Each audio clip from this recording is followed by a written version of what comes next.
venit în Slovenia. Dacă Slovenia încă nu e pe lista voastră, nu e prea târziu. E una dintre bijuteriile Europei. Noi am ajuns în sud-estul Sloveniei, Kojanski Park.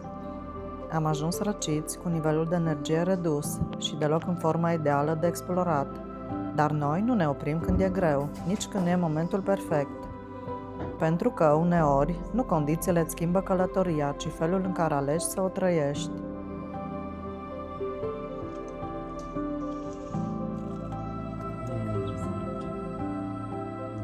Erste in planet.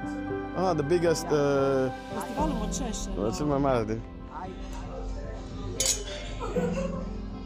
Foarte bun și mustul, foarte mult bun gust. Bun venit în Slovenia. Am revenit în Slovenia. Viteză redusă înainte. Am revenit în Slovenia. Oamenii ăștia chiar am observat. I-au copiat mai degrabă pe austrieci decât pe italieni.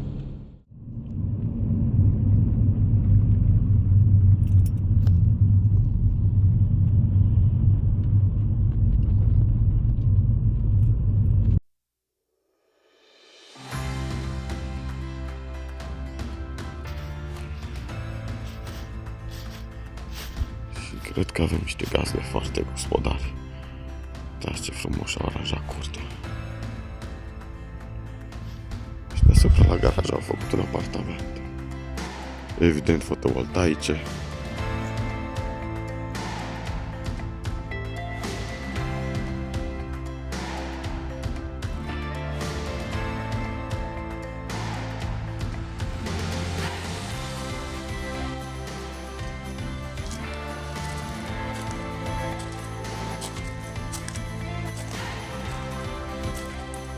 Deja făceam glume.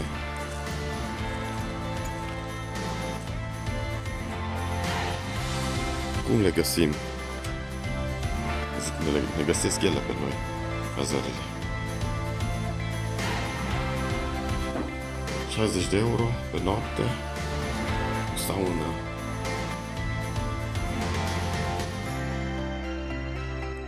Priveliște ce v-am arătat-o mai devreme.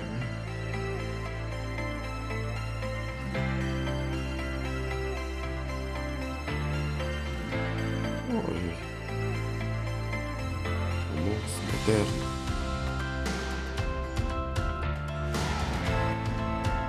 Este și cer mai mult. Perfect. Foarte curat.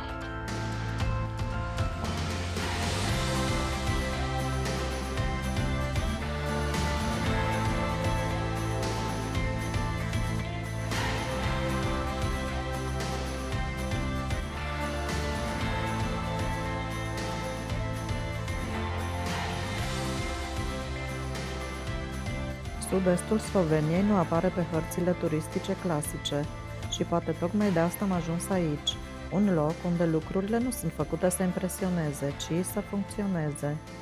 Case îngrijite, grădini ordonate, un loc unde lucrurile merg bine, fără să fie forțate, ritm liniștit, dar nu lent. Totul pare simplu, dar atent construit și am avut senzația că fiecare detaliu are un rost al lui. Și aveam să înțelegem în curând de ce.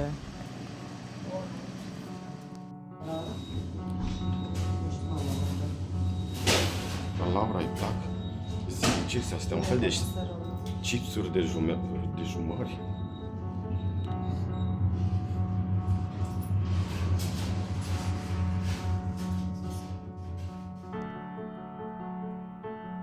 Deci suntem cazați în regiunea Kozianski Park, Parc Național din 81, unde se întâlnesc regiunile alpine cu câmpia Panoniei, zonă cu dealuri, case foarte cumva retrase și foarte, unde zice aici sit Natura 2000 și zice că e o mare diversitate biologică, culturală.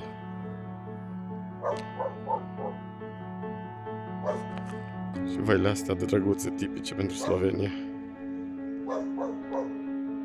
Da, mă. S-am deranjat duminica.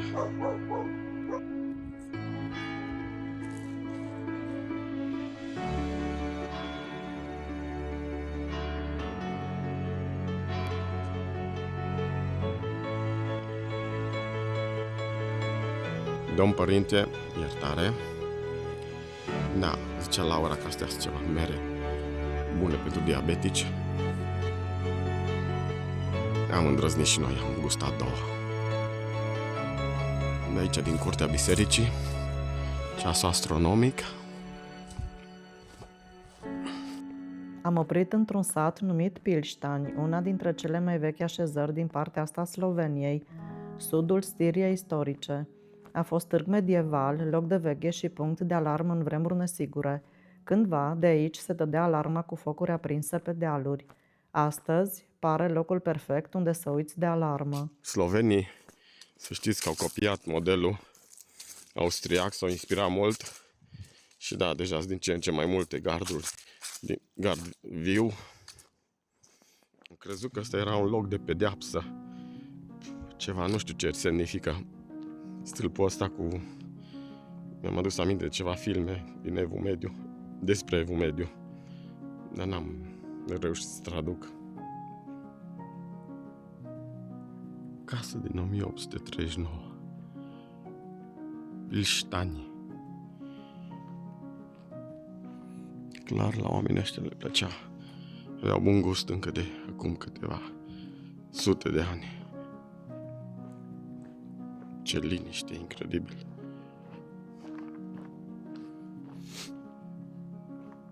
Tancul de apă. Foloseau rezervorul ăsta de apă din 1940. Curios, oare mai și funcționează?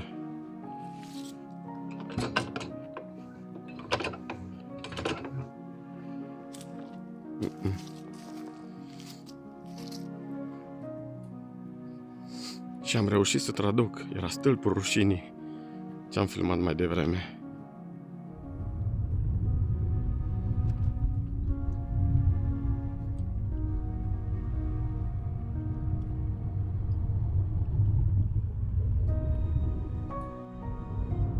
Slovenia rurală, ești minunată. Căutați pe YouTube sau pe Google. Oamenii ăștia chiar au o poveste interesantă, chiar și în timpul Iugoslaviei. Am uitat aseară. Au promovat meritocrația încă în timpul socialismului iugoslav. Și-au schimbat. Când au văzut că nu merge modelul comunist, au schimbat. Au dat voie să închidă fabricile dacă nu erau eficiente. De prin anii 50. Deci super popor. Uitați-vă ce zicea și Laura. De case și design. Toate acoperișurile au. Da, aceeași culori de pământ, gri, maro, crem, bej, alb.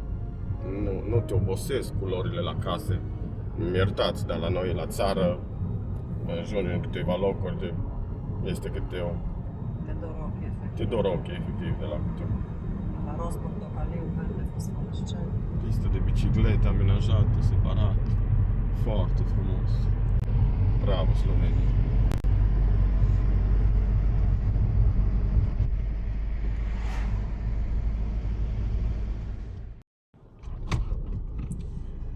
Fiind foarte aproape de granița cu Croația, am intrat din greșeală în Croația. Bine zice Laura, și drumurile sunt altfel. Și casele. Deci, vezi diferența, deși uite acolo, dincolo, pe valea, pe dealul celălalt e Slovenia. Aici suntem în Croația, suntem chiar pe graniță. Este un râu aici care le dă granița. Europa nu mai e ca înainte, cu state despărțite. Acum treci din Slovenia în Croația, ca și cum treci din județul Cluj în județul Sălaj. Și da, uitați, se vede diferența la drumuri. În 300 de metri. Virează la stânga. Foarte interesantă experiența. Spune și greșelile astea. Căutam doar să ne revenim. Puțină energie, puțin echilibru. Am ajuns la Roganșca Slatina, un loc unde oamenii vin de generații pentru același lucru. Apa, liniștea, aerul, aici timpul parcă curge altfel. Nu eram aici să bifăm obiective, ci să ne simțim din nou mai bine. Dar nu ăsta avea să fie ingredientul cheie. Să ne scuzați vocea, dar e foarte probabil că noi am luat o variantă de COVID de pe vaporul Split Ancona.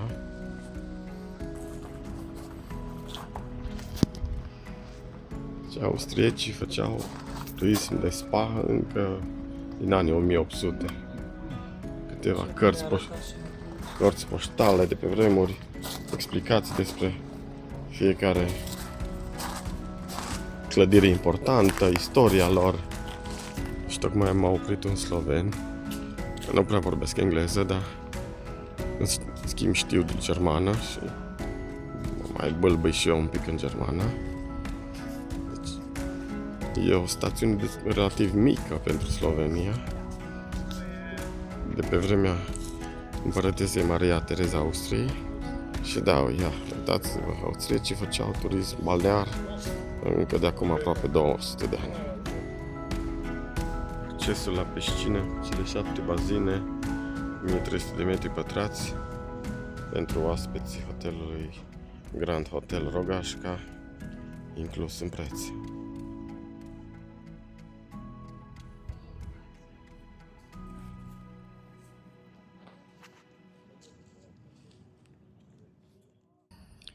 Iugoslavii numai au preluat tot ce s-a făcut bine de către austrieci pe vremuri.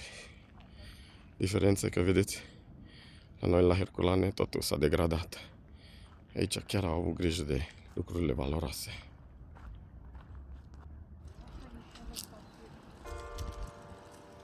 Ce zici, Laura? Discrepanță mare între hotelul ăsta nou și hotelul de stilul ăla vechi. Da.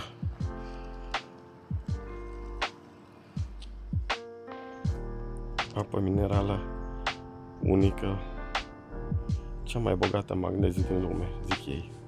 Trebuie să gustăm.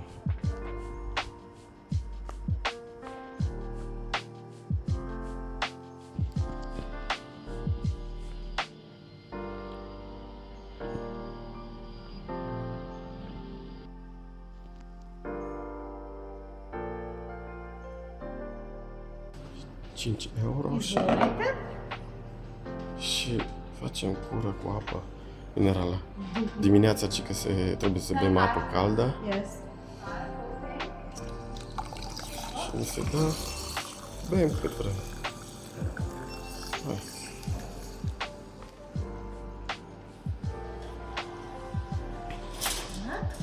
Is there any... In this way is donut, a donut, and in this way is stevia. Donut has much more magnesium than stevia. Stevia has half less. Okay. Half less. You can drink donut and try stevia because donut is better, have much more magnesium. Okay? Voilà.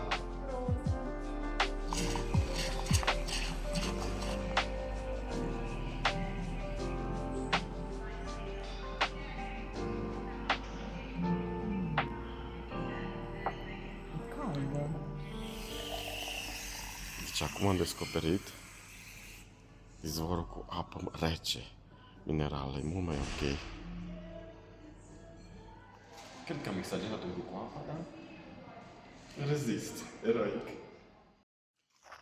Ne-am uitat pe hartă că ar fi 2 izvoare, ăsta e secat și eram curios dacă se putea să găsim apă minerală cum găsești la noi, la Borsec și în Harghita, în Băile Homorod. La noi te duci și bei apă minerală gratis, curge acolo în pârâu. Să vedem dacă am fi găsit izvorul gratis și aici. Cred că e doar un izvor de apă. Dacă era minerală, trebuia să aibă și alte culori. Deci Slovenia va fi Luxemburgul din centrul Europei.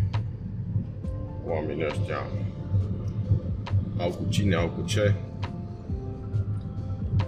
știu, sunt calificați. Ăștia au luat fața la multă lume din Europa, de centrală și de est.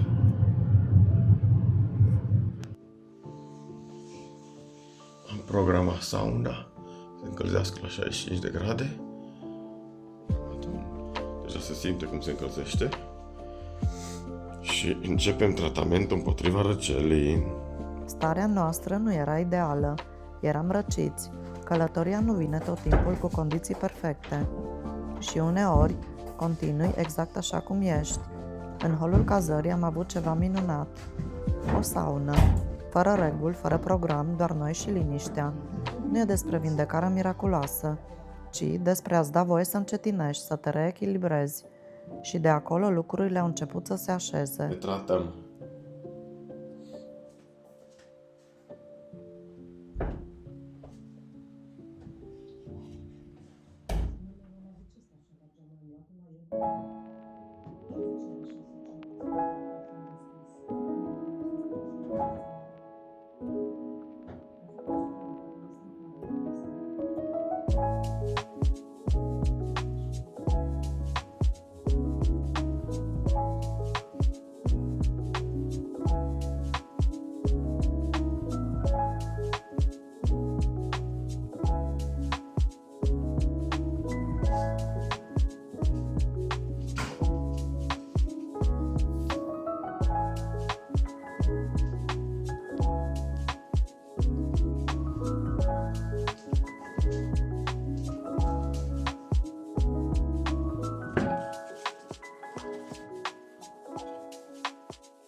Așa o saună acasă. Nu e super cea mai tare saună. Cred că e limitată din fabrică la 65 de grade. Oricum urcă la 53 de grade. Acum 55, a zis Laura. 20 de minute, o dată de 2-3 ori pe săptămână. Citiți studii, face minuni. Mi-ar place așa ceva.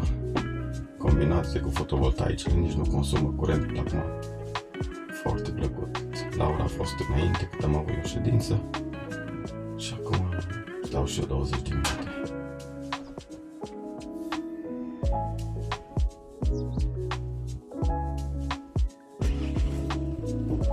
Dimineți liniștite. Cunoscut și pe proprietar.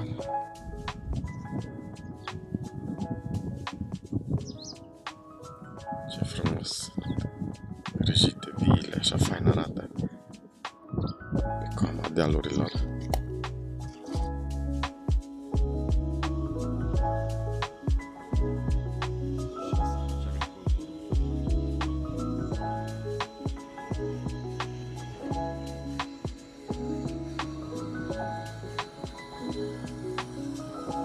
Ziua următoare nu era diferită, dar noi eram. Am început să vedem locul mai limpede. Viața de aici nu se grăbește și nu încearcă să impresioneze pe nimeni. Oamenii, locurile, poveștile apar când nu le cauți. Un magazin mic, o mănăstire, un om care îți vorbește despre viață în 3 limbi diferite. Nu contează cât înțelegi, ci că ești acolo. Și parcă nu mai voiam să plecăm.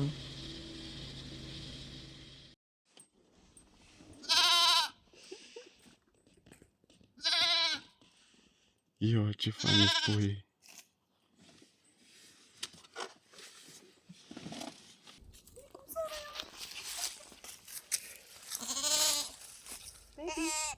Da, mă, sunteți tare frumos și sociabil.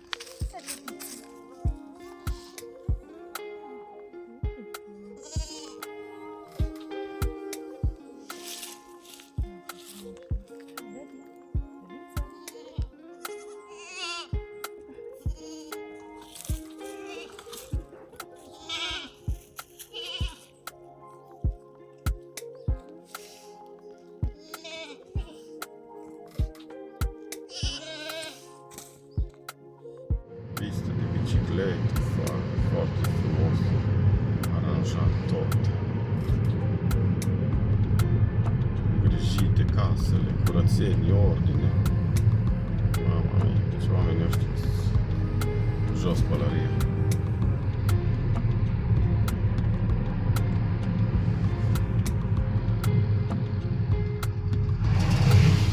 Drumul e un pic cam îngust. Da, trebuie avut grijă.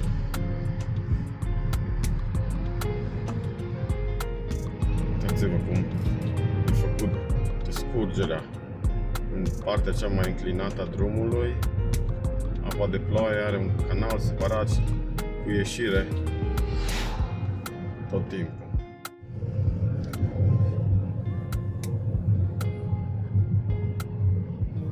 Mănăstirea care a început să producă și să vândă ciocolată.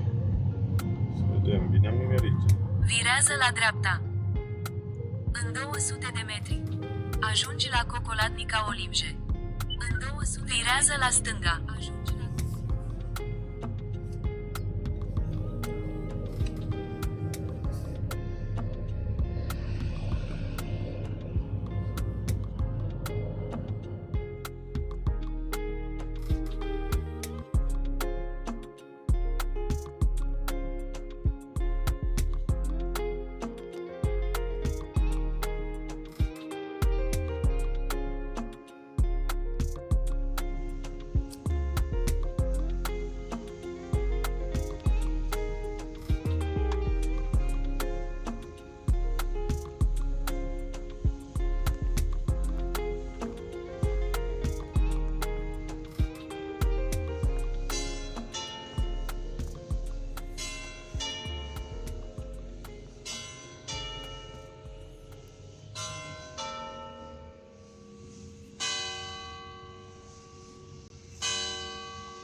Dobar dan.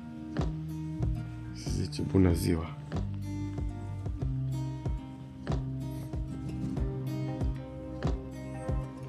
Cred că încă este activitate monahală.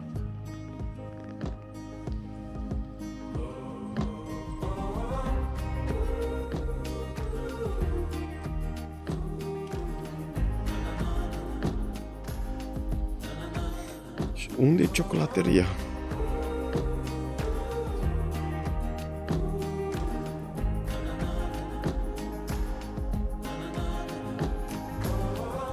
Domnul, că trebuie să trecem pe râu și apoi în stânga.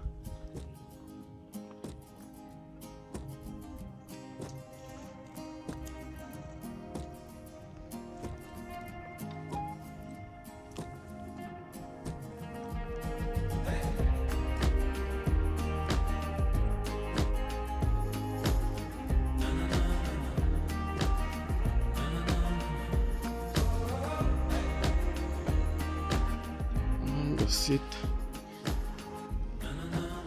vechiul magazin al măicuțelor ce făceau ciocolată. Ia să vedem.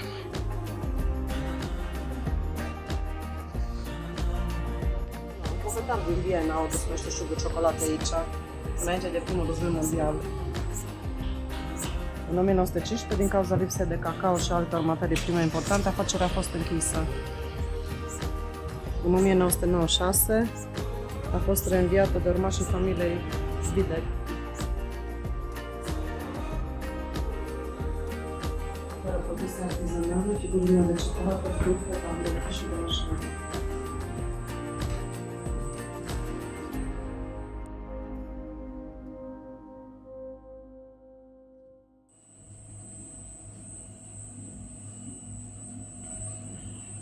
Chiar că zici că ești ca pe vremuri aici.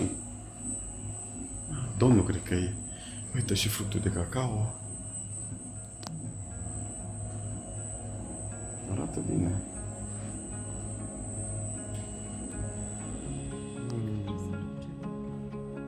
Ia.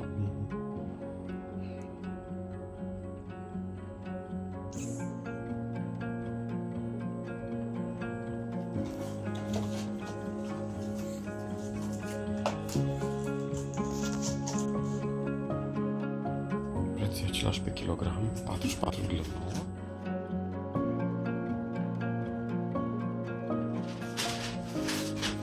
Din toate, din care ne-am făcut cu ochiul și ne-am pus câteva bucăți.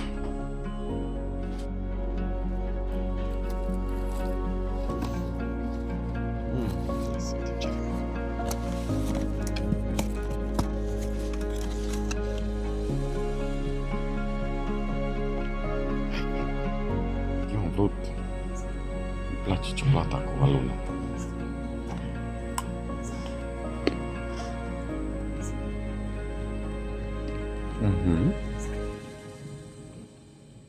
Bun, am nimerit-o.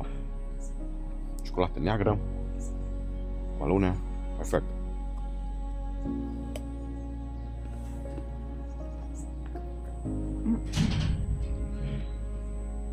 Desertul înainte de masă. Zice la ora că asta e ceva nimerit-o. Ia să vedem.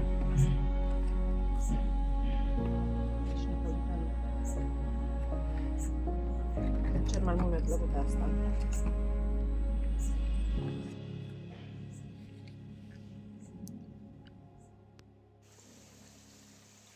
Ciocoladnița Olimie. Chocolaterie Olimie.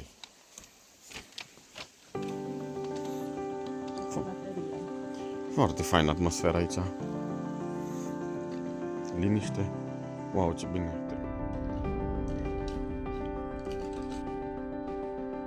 Din păcate azi e închis, dar ne lasă nenea să filmăm căprioarele, cerbii. Văd că aici e la modă. Le țin cumva în captivitate. Sau oare sunt animale salvate în pădure? Ist aktuell. In diesem Zeit Ja. aktuell rasch. Maya Sandu victory. I know, I've read the news. Yeah. Yes, Romania and Moldavia we speak the same language. zusammen. Yes, Die Perspektive. yes. In the European Union, same as Serbia. No. Serbia not European Union. Not. Hrvatska is in Hrvatska ja. Slovenia. You speak the same language, then Yeah. maybe later. Serbia no. Warum? Why? Yes. Ja. Jer Kosovo. Ah, Kosovo. Ja. Muss. Das ist mein Territorium. Nicht. I know. It's the same problem in Transylvania with the Hungarian territory, with the And people living from Hungary. Katastar. In knjige, in book. Je Serbian territorium. I know. Politics. Ampak Muzica pământului este destul. There is so much land for everyone to live in peace. Nu se spune. Ja. Măcești. Festivalul Măceștilor. Ja. Ah, ok. Erste in planet. Ah, the biggest, Festivalul Măceșelor. cel mai mare de... I have project for sculpture in symbol Rose Canina. This Roze canina, Măceșe. Italiani Rose Canina, englesco Rose Canina, Don't know. Românsko, Măceșe. Maceșe.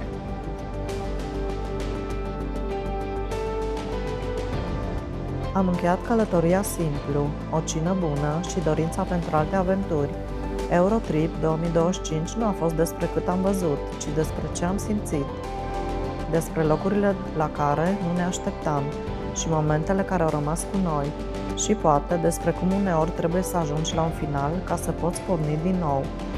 Rămâneți aproape, urmează Gran Canaria, Alpii Austrieci, Tirolul de Sud, Italia și Franța.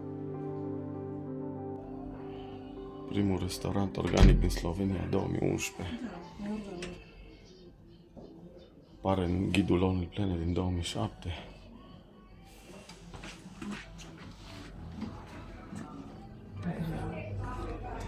Hello. Hello.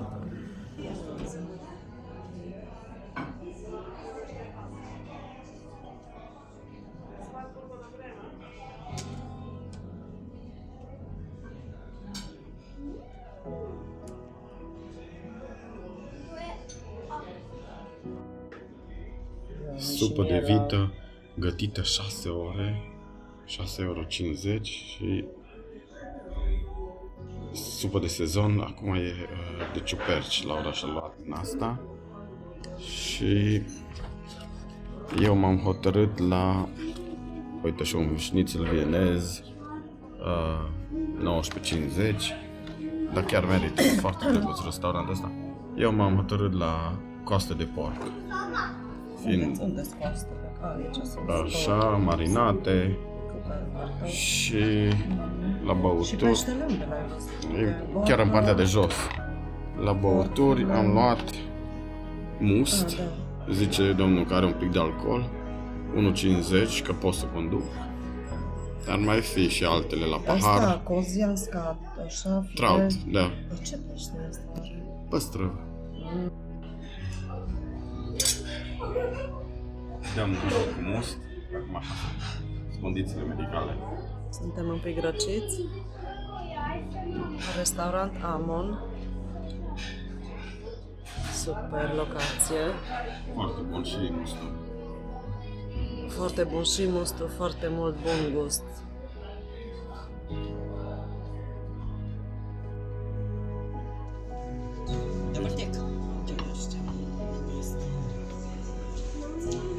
Mulțumim. Supa de vită Și de ciuperci. arată foarte bine. Poftă mare.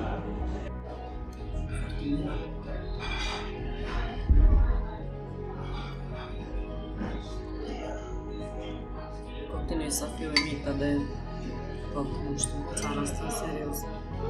Și supa de vită, e super aromă, simte că a fost fiartă mult timp. 6 ore. Tăiței, tot. Super de gust. casă. Super gust. Mulțumim, bravo. Slovenia. Asta e porția de șnițel vienez și coaste. Arată foarte bine. În cinstea sezonului estival 2025. Semi-încheie. Final de septembrie la cât mai multe.